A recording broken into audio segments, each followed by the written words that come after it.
وهذا اللقاء نتاع اليوم عنده اكثر من اهميه، لانه استرجاع الثقه التي نسعى اليها جميعا، الثقه بين المواطن ومؤسسات الدوله نتاعو، يكمن في التنسيق بين هذه المؤسسات والفعاليات المجتمع المدني.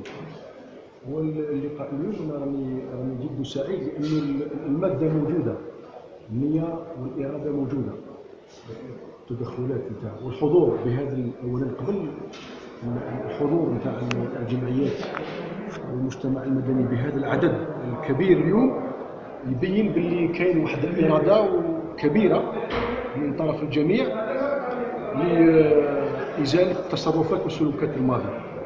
الإرادة موجودة، لأن الهدف المنتظر هو أنه المنتظر من المجتمع المدني هو أن يكون شريك وسند وقوة اقتراح في تنمية ولاية تيارت. وأنا حسيت من خلال الكلام تاع تدخلات مختلف الجمعيات لحد الساعة كاين واحد النقطة لفتت انتباهي كثيرا، وأنه هذه الجمعيات اللي راهي حاضرة اليوم عندها واحد الغيرة على ولاية تيارت، وهذا هو الدافع، هذا هو الشيء المهم. كاين القيمة المضافة والغيرة، كلهم غيورين على الولاية نتاعهم وحابين أن الولايات نتاعهم ولاية تاع تيارت ولاية نتاعنا تكون ما بين مصاف الولايات الكل. إذا أنا اليوم دعيت لهذه الجمعيات، عيطت لهم باش يجوا اليوم. هذه الجمعيات اللي راه معنا اليوم في هذا اللقاء هي الجمعيات الطابع الولائي. في الأيام والأسابيع المقبلة راح يكون نفس اللقاءات مع الجمعيات ذات الطابع المحلي باش نوحدوا الرؤى، لأنه حتى هما كجمعيات منتظر منهم الكثير، والكثير هو الاقتراحات. كل جمعية في مجال نشاطها واش تقدر دير.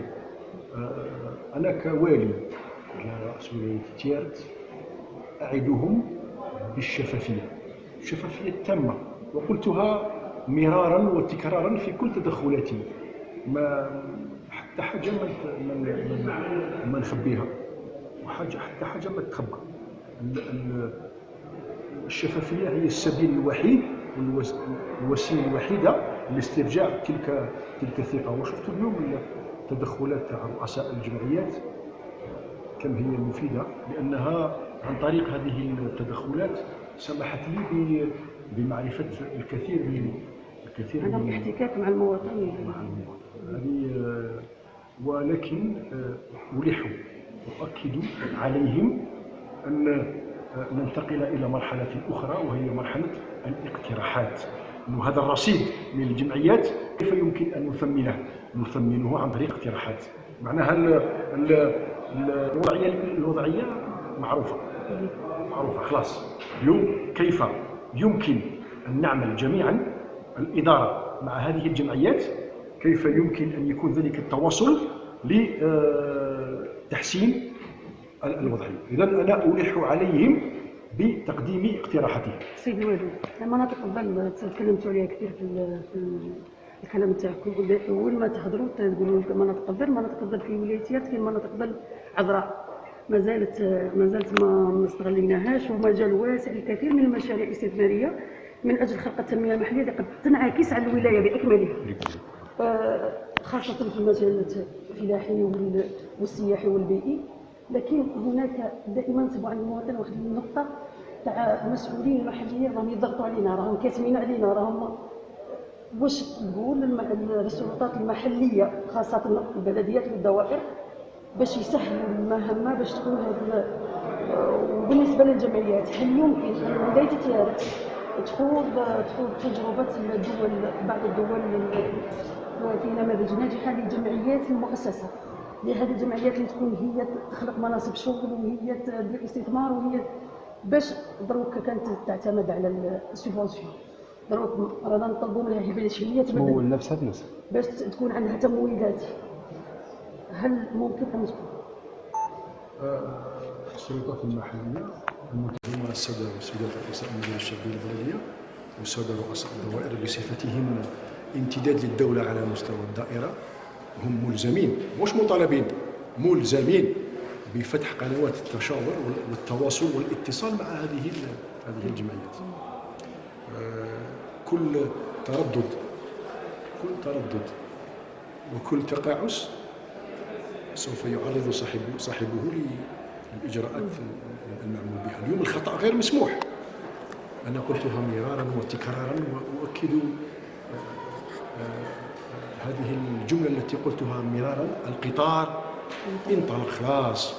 إذن المسؤول مهما كان المستوى نتاعو اللي يركب في هذا القطار نتاع الجزائر الجديدة مرحبا، اللي ما ركبش فات الحال.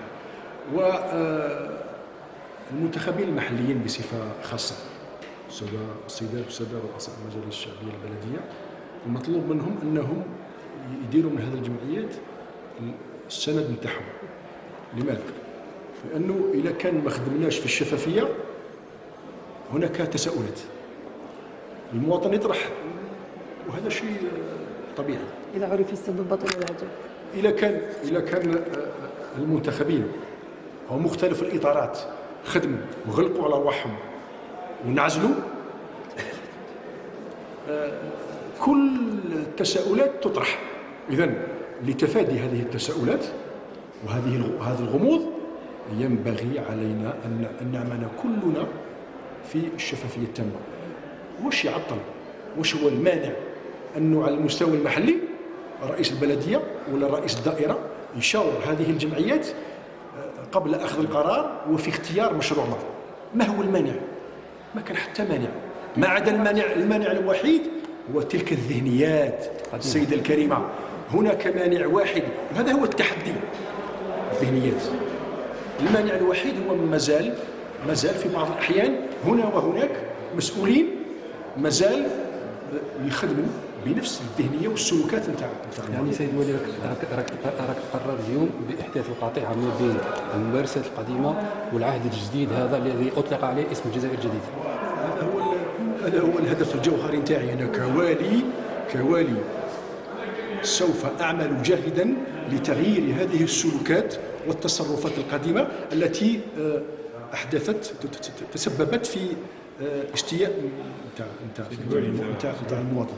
La notion de zone d'ombre, ne va-t-elle pas éclipser les projets de développement traditionnels? Non, parce que la notion de zone d'ombre est une notion d'urgence. Son objectif, c'est de réduire et supprimer les écarts de développement qu'il y a dans les régions d'une même wilaya. La politique qui est enclenchée, c'est de ne pas accepter en aucun cas qu'il y ait ces écarts. À la limite, c'est injuste. Donc, la prise en charge des zones d'ombre est une préoccupation urgente. Pourquoi urgente? Parce que l'objectif, c'est de prendre en charge des projets dans les délais les plus courts. Qu'est-ce qui intéresse le citoyen? Qu'est-ce qui préoccupe le citoyen dans une zone d'ombre? C'est le désenclavement, c'est l'électrification, c'est l'AEP, c'est l'assainissement. Et la scolarisation. On ne peut pas parler de développement tant que ce SMIC, je l'appelle le SMIC entre guillemets, tant que ces conditions minimales ne sont pas réunies. D'où la priorité majeure, avant de parler d'économie, avant de parler d'abord, il faudrait une mise à niveau. Une mise à niveau en matière de développement. Et cette mise à niveau, c'est d'essayer de rapprocher, réduire plutôt les écarts entre ces zones d'ombre et les autres localités. Il ne faut pas avoir plus de détails sur ce dossier. C'est-à-dire j'ai donné des chiffres de 500 watts. On aurait souhaité avoir la nomenclature. Est-ce que c'est possible? Bien sûr. La nomenclature, je vais vous dire. La nomenclature, la nature des projets tourne autour de 4 axes. L'eau, l'assainissement, l'électricité, le gaz, les écoles et les projets à l'attention des jeunes. Sauf que, aujourd'hui, il y a une nouvelle vision qui s'installe. Ces solutions je ne sais pas si vous avez suivi la réunion au gouvernement Wali, si vous l'avez suivi, c'est les solutions palliatives d'urgence, c'est-à-dire des solutions alternatives. À défaut de mettre à la disposition des citoyens d'une zone d'ombre l'eau à travers le réseau, en attendant, on met à leur disposition des citernes. En attendant de électrifier la zone d'ombre par les méthodes conventionnelles, c'est-à-dire le réseau, on met à leur disposition les plaques photovoltaïques. Pourquoi? Parce que ce sont des préoccupations qui ne peuvent pas attendre. Donc, la nomenclature, comme vous l'avez dit, la nature des projets tourne autour de ces cinq axes. Et vous n'avez pas posé une question fondamentale. J'attendais à ce que vous la posiez. Une question essentielle, c'est comment financer ces projets? Si, je l'ai fait l'article, financement. Comment le financement? Parce qu'aujourd'hui, la clé, c'est les financements. Alors, voilà ce que j'ai fait. Tous les projets, j'ai fait le recensement depuis que je suis à la Wilaya de Tiaret, j'ai recensé tous les projets qui étaient inscrits par le passé avant que je ne vienne et qui n'ont pas démarré. J'ai pris la décision, tous ces projets-là qui n'ont pas démarré, de récupérer leur montant, récupérer un projet qui a le montant financier, qui a l'enveloppe financière et qui n'a pas démarré.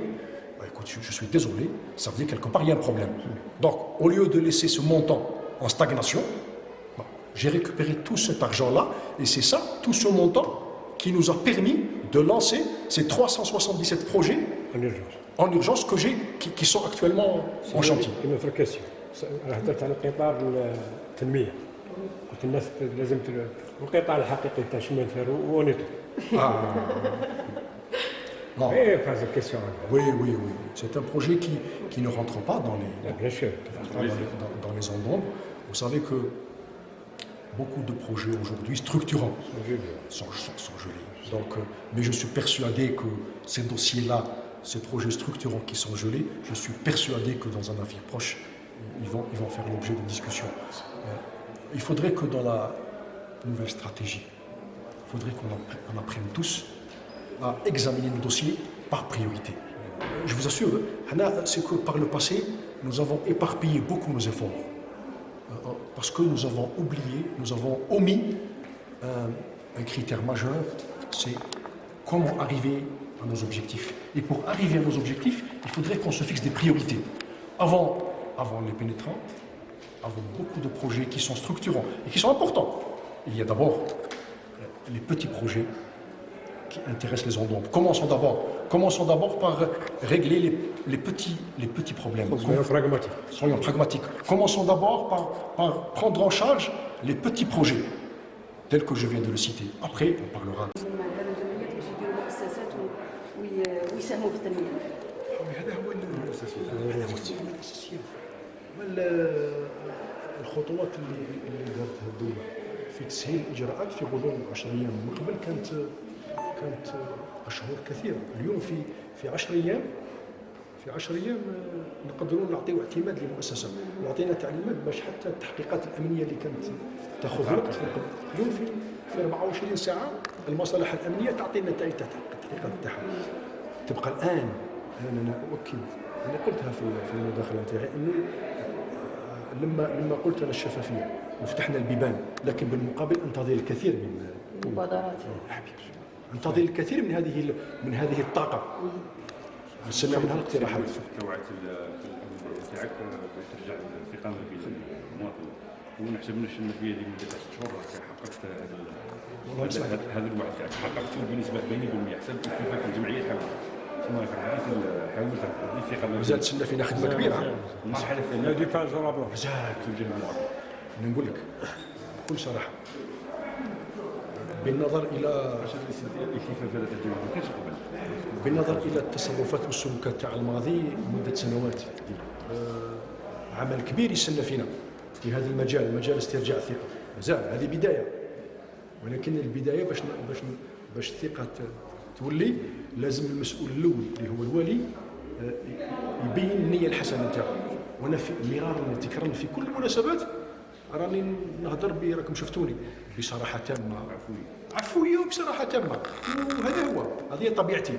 ان باش تولي الثقافه، باش تولي الثقه، لازم المسؤول الاول اللي هو الوالي هو يفتح قلبه، هو يبادر. بارك الله فيك. هذا سيدي الوالي بارك الله فيك. مازال تسنى فينا خدمه كبيره ان شاء الله.